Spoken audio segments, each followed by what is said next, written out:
me sits in the same as sort of climate denial. We're facing the situation here and now, and we're talking today about it in terms of energy costs. CEMA has articulated the impacts we saw just this summer from a climate crisis perspective. You know, I never thought I would live through 41 degrees in the UK. So we have to be clear that we have to move this forward. And I guess we need to talk about this as a wholesale transition as opposed to sort of cherry picking. And I think effectively this needs to be a series of schemes that first of all target both homes, whether it's social housing, whether it's council housing. Why wouldn't that transition? Some of the procurement signals that come from government and local authorities are so important in driving market factors and market change. So I think there's an incredible opportunity there. And then, yes, look at relative incentives that may encourage others to move in that direction. But again, to be clear, there are many that I think will literally follow the trend and follow the transition. So I think this can be a sliding scale of the menu, but we should not overlook the role of government and indeed local authorities in really kick-starting that transition nationally. Keith Henderson, so goes you called for a monumental energy efficiency drive. When we start building that monument, who gets help first? Is it first come, first served, or should it be done by income? Well, I think both from a societal perspective and from a commercial perspective, the answer is you help those people and target those people who cannot afford to do this themselves. Why do I say that? One, morally, societally, it's the right thing to do. Commercially, it's the right thing to do as well, because if you don't improve the efficiency of those people's homes, they're going to be spending inordinate amounts of money trying to heat them and keep themselves warm, and that horrible choice of eating and heating, and therefore you have to pour more money to help support those people through that process anyway. So commercially, it's just that it's a daft thing to do if you don't target the measures. The other thing I would do, and this sometimes not a particularly popular thing to say, but at some point in time, this isn't a criticism of the scheme the government brought in, okay? Because the scheme has been brought in. I asked for it, lots of other people asked for it, and I welcomed the domestic support scheme. It's been brought in incredibly quickly. Now, one of the slight downsides of bringing it in incredibly quickly is it's a blanket cover everyone at the same level. Okay? Now, there is an opportunity as we go through the months and years of running this scheme to shift the focus of the scheme, actually. And I think there's a logic in doing it, which is there are a group of people in society who can afford to pay the true cost of energy. And as we come out of this entire energy crisis, it's very important people understand the true cost of energy and pay the true price for it, because that drives a signal to change behaviours. And so if you have those people paying a higher cost and a higher usage charge, it incentivises them to look at doing solar panels, it incentivises them to put a battery, and it incentivises them to make their home more energy efficient. We saw, and we're seeing this in the market, in the run-up to the government intervention, actually the number of people making inquiries about solar panels, batteries, etc., and energy efficiency was increasing rapidly because people saw that cost going up. Now, so if you get the correct structure and you get the right market signals, the better off in society will tackle the issue themselves without any help or any encouragement, because they see the commercial sense of doing it. And therefore you can focus the scheme on those people who cannot afford to make those decisions. And therefore you should get the best out of both worlds. Thank you. Now, that phrase, the true cost of energy, is very important. I hope when we get to questions, we're going to get into that question. True cost of energy and market reform, but I'm not going to try and dictate any gender anymore. I want to open it up to our audience. And so first hand went up like a striking snap. The gentleman on the front row. We'll get the first question, which I'm sure will be a question, will end with a question mark, otherwise it'll be crossed. And then I'm going to come to the lady there and the gentleman there. So I think we'll do individually for now. Then I'll go to batches if we have to. So, thank you very much. James Riding from the housing publication React News. Keith, you mentioned that specifically we need a big wave of investment in heat pumps. And correct me if I'm wrong, but I believe the Scottish government has said all new build developments from 2024 must have heat pumps in them. will that be enough to create this big wave of investment in heat pumps? And SEMA, is that something you'd get behind in England, a policy like that, for example? Well, look at James, it's a good question. So, and I think it touches on a wider topic, which I think there are some really, occasionally in governments and in politics, people start getting very fundamental about their beliefs in a market or their beliefs in a regulatory system and their beliefs in leaving it to competition versus monopolistic behaviour. It's about getting the balance right. And this is one of the most important things, and everything to do with the energy sector in terms of the investment and the amount of change we need to do is to get that balance between the use of regulatory signals and market signals. And with something like heat pumps, in the early stage, having that kind of regulatory signal, which can be either through the housing market or through other obligations, is actually a really good way of kickstarting the market. Because what we need to see is the investment in heat pumps to drive down the unit cost. And changes like that, changes of that nature, can help to drive that forward very, very quickly. So I do like those kind of interventions. Okay? My caution always to any government, and caution to this government as well, which is just always think them through really, really carefully, because quite often they have unintended consequences. I cannot think of an unintended consequence of that one. It seems a perfectly sensible thing to do. But getting that balance between regulation, setting standards, and a competitive market is probably the most important way of tackling what we've got to do. SEMA, should Labour government mandate heat pumps in new build housing? Well, I think there's a really significant direction of travel here, and it's not out of out of line with where we've been on wanting to see zero carbon homes and having people being protected from paying the bills like we're seeing, having sustainable community energy.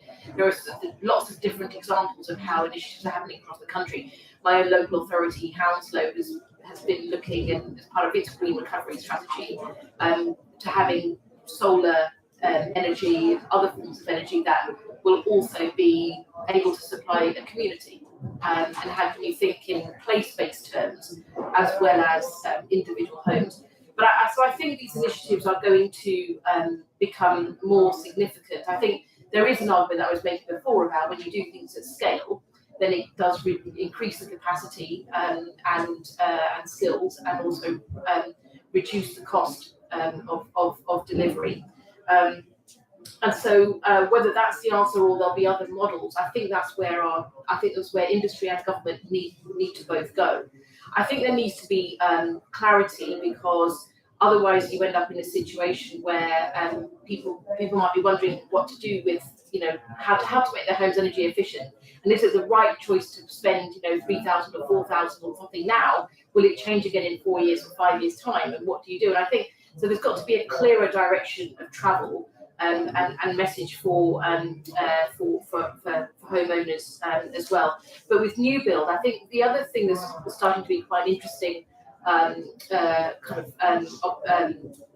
space is finance for green home building, and some initiatives whereby you might get cheaper finance if the homes you're building are greener.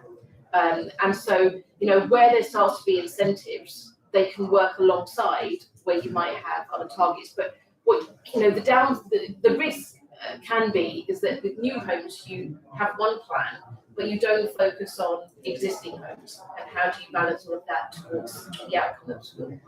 Thank you. So on that point about retrofit of housing green finance, just advertise an SMF event. At 9 o'clock tomorrow morning, we have an event on that very subject, using green finance to decarbonise homes. Do come along. Tanya, do you any strong thoughts on heat pumps before we go on to the next question? Less on heat pumps, but just to make a very quick comment in terms of green finance. So one thing that we do see making its way through Parliament at the moment is the move to effectively regulate financial institutions to disclose how they are, their carbon trajectory, how they might live and deliver a 1.5 degree transition. The TCFD disclosures. That's the one. And whilst that sounds terribly technical, and we might all find ourselves rolling our eyes, it's incredibly important, because I'm a great believer when you see downstream problems, you need to get up and walk right upstream. Effectively, if financial institutions are trying to transition and trying to meet their own 1.5-degree targets to give both surety around the risk and all the issues from the credit and more that sits beside it, that finance starts to align to those carbon-friendly homes, if you like.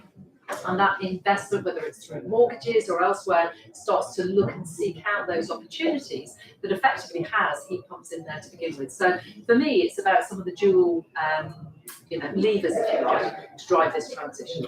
Thank you. There's a lady in the investors who hand up, and then gentlemen, I'm sure we've got 11 minutes. Let's do a batch. So if we do, you and gentlemen beard there, and gentlemen here at Great Time. So. Hi, I'm Veronica Rokeschott. I lead the Forest campaign at Global Witness. And my question relates to that rather depressing list of green regulations that SEMA recited that have been scrapped in the last few years. And to ask the panel what they think we can do to ensure that important elements of the Environment Act, and in particular, I was thinking about the regulations that stop food being imported into this country that's been grown on deforested land. How can we stop those regulations going the same way on the false basis of cost of living crisis? Thank you. And I want to just add, what in terms of the context of that question. Is it relevant that Cargill recorded, which is one of the biggest food companies in the world, recorded a 23% increase in annual revenue in May, and that would be, for example, one of the companies that would be affected by that regulation. Right, thank you. Good to got that. Environment Act and food regulation. Gentlemen, two, yes, yeah. So just very much, especially right. Thank you very much. Thanks so much. Pete Shortley from the Energy and Climate Intelligence Unit. Similar theme, actually. Obviously, this is an energy price crisis, but also a food price crisis. I've seen some numbers that suggest that extreme weather and the energy crisis right up and down the supply chain, including particularly for farmers, obviously, is adding the majority of the burden there. Watch this space. I'm just interested, given that over the weekend there's been quite a lot of discussion around ELMS, the Environmental Land Management Scheme, and how that might continue from here on in, and what the panel's verdict is on the sustainable forms of agriculture and the farming, food, and prices. Lovely. And then the mic can come two rows forward to the gentleman here. Thank you. David Blackman, representing Utility Week. I've been picking up disquiet that the heat pumps programme, following on from the previous question, the heat pumps programme target may be in line for being significantly watered down or axed as part of the general sort of pressures on government spending and the huge amounts of money that's being spent on sort of subsidising energy bills. I'd just like to get the panel's response to those concerns. Great, thank you. So that's, I think the last question was essentially there's I don't know what the source of that is, but there's a suggestion in the a suspicion or in a rustling in the undergrowth suggesting the government might be about to abandon the target of 600,000 heat pumps a year. And would that be a good thing or a bad thing? Well, should we go in reverse order? Should we start with that one? Would it be? I suspect the answer. You might get some short answers to the question. Would it be a good thing or a bad thing if the government abandoned its target for 600,000 heat pump installations a year? And then we'll go on to farming and farming, food, and climate. So heat pump targeting, SEMA. Bad thing. Bad thing. There you go. Need any more? No. All I could say is, I can understand, there is not a magic money tree, there is not infinite sums of money.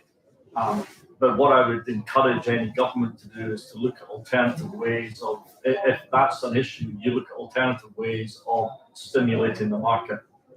And whether that's through obligations, etc., you can do it. It doesn't. Not everything has to be direct grant funded.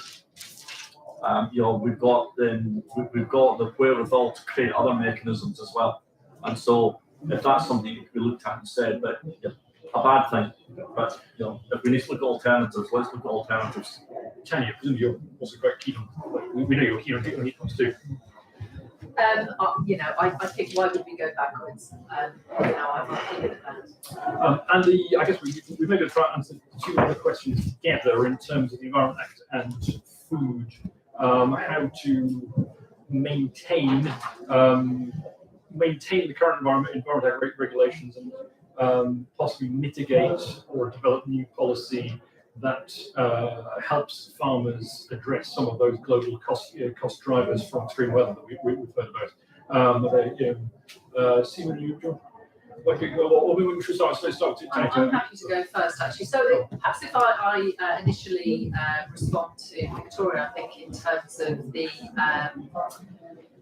food being imported from deforested land, and there's no doubt the sheer scale of that. So yes, the Environment Bill did put in place some due diligence obligations, but that's basically premised on what's called illegal versus legal. And when you look at that in and around the world, to say that it's a spaghetti soup is an understatement. There is no doubt that we are in danger of losing some of the most important ecosystems on our planet, the Amazon. And if that tips, literally we lose our fight on 1.5 degree.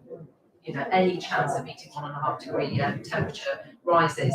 So whilst we might imagine that's a faraway problem, actually deforestation sits in so many of the goods that we import as a G7 nation and our own thriving economy. I think our own view is that those due diligence obligations could be higher, and we could ensure that there are more stringent targets sitting in and around them. But also, the government is looking for a potential target to look at our own whole environmental footprint. Because of our international trade, our environmental footprint is much bigger than here at home. It goes way beyond our shores. It's something that the UK has done in the past, looking at timber trade. We do need to really start to expand it around our food system. In addition, though, one of the areas that's missing scrutiny is some of the post-Brexit trade deals. And we know we have a situation where farmers here at home are very concerned because they are having to meet different levels of standards versus those food that is likely to be imported into the UK. Again, one of the things we've been calling for is some core standards. Why on earth, as a consumer, would you want to be fueling a climate or biodiversity crisis just because of a cheaper or low-end trade deal? So I think that for me would be one answer. Quickly, in terms of food price crisis here at home and some of the issues and the rollback on the scheme that was described as ELMS, this is where we've been looking as a nation to move away from area-based payments to farmers into something called public money for public goods. Seems to be some questions over whether there's going to be a rollback on that. From a WWF perspective, it's extremely concerning. Really, we would support taxpayer money being directed effectively and not subsidising poor farming practices, but farming practices that are driving the climate crisis, but actually importantly to be supporting farmers through this transition. We don't want to vilify farmers, so how can the current government actually start to support that process and that transition and protect our natural environment while it does it? Thank you. Food imports and farm subsidy.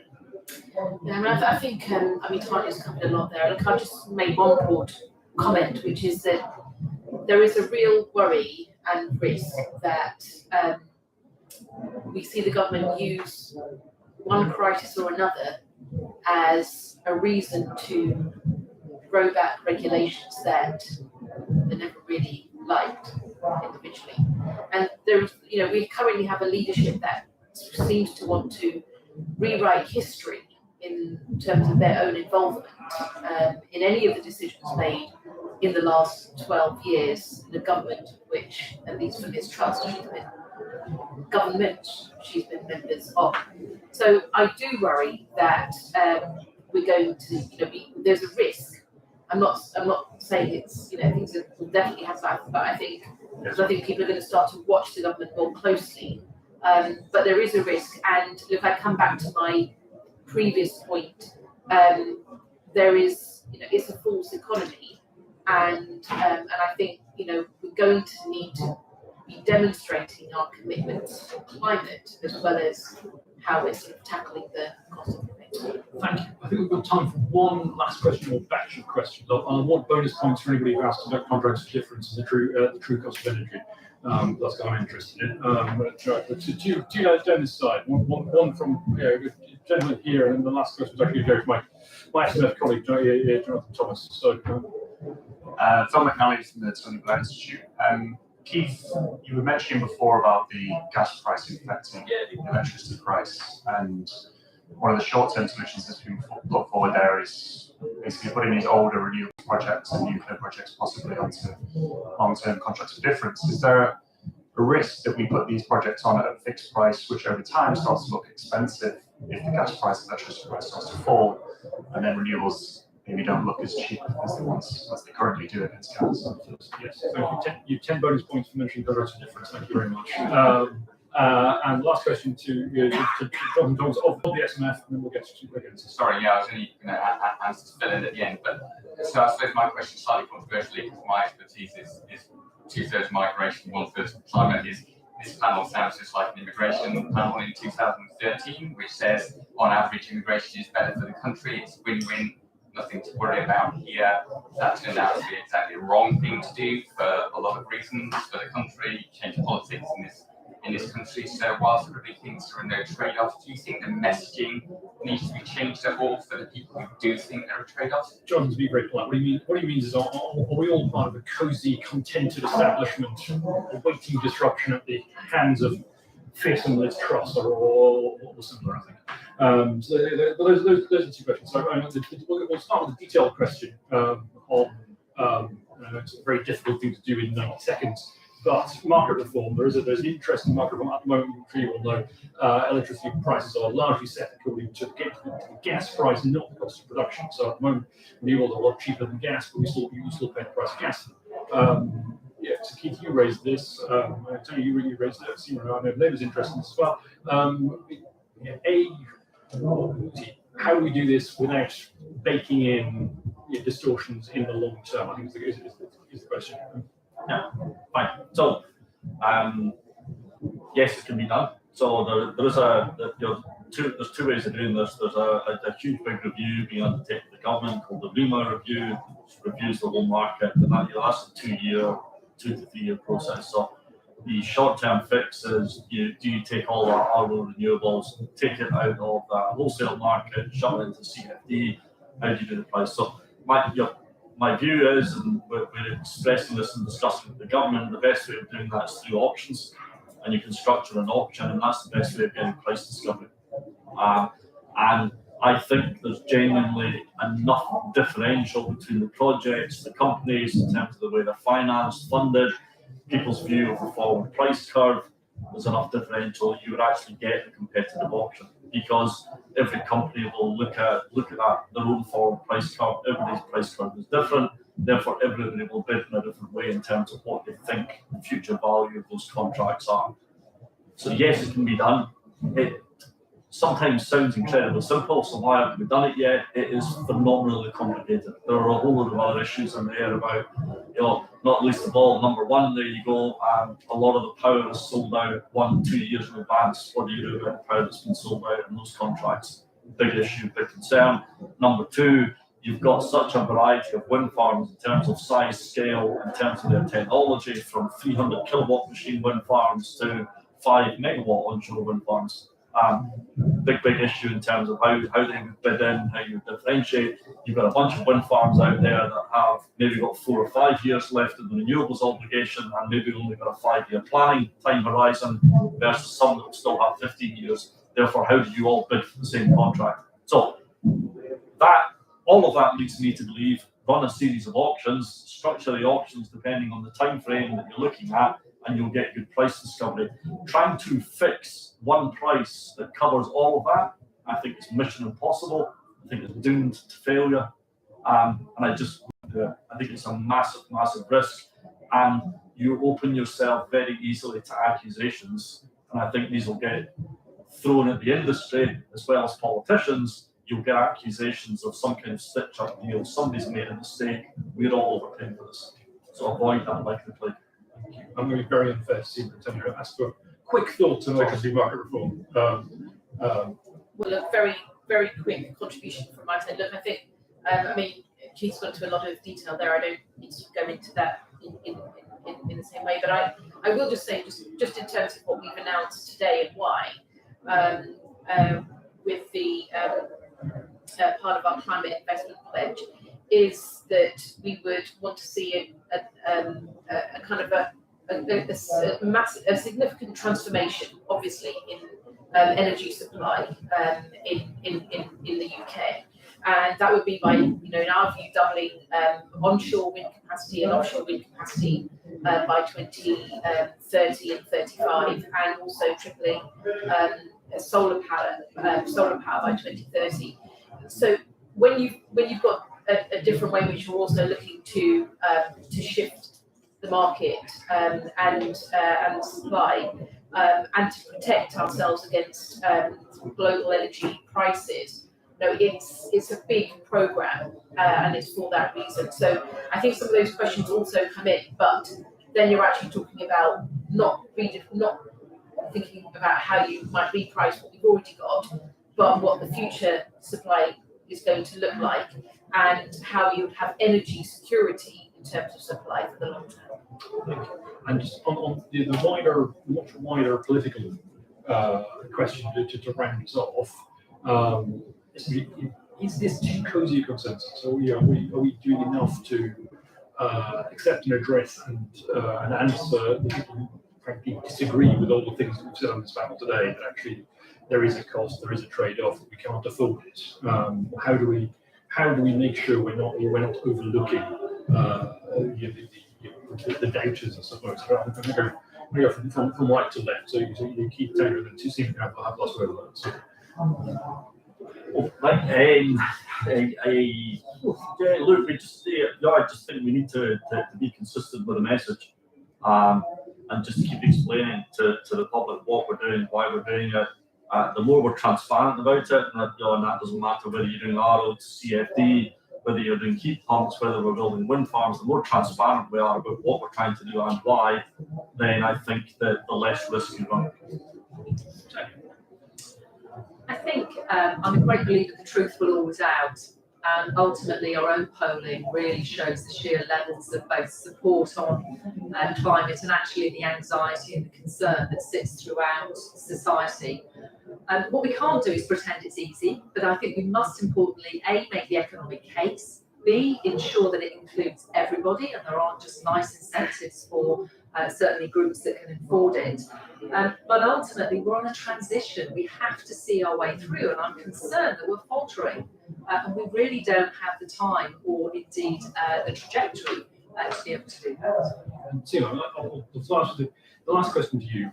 We've been talking about financial trade-offs between the climate and the cost of living. Are there political trade-offs here?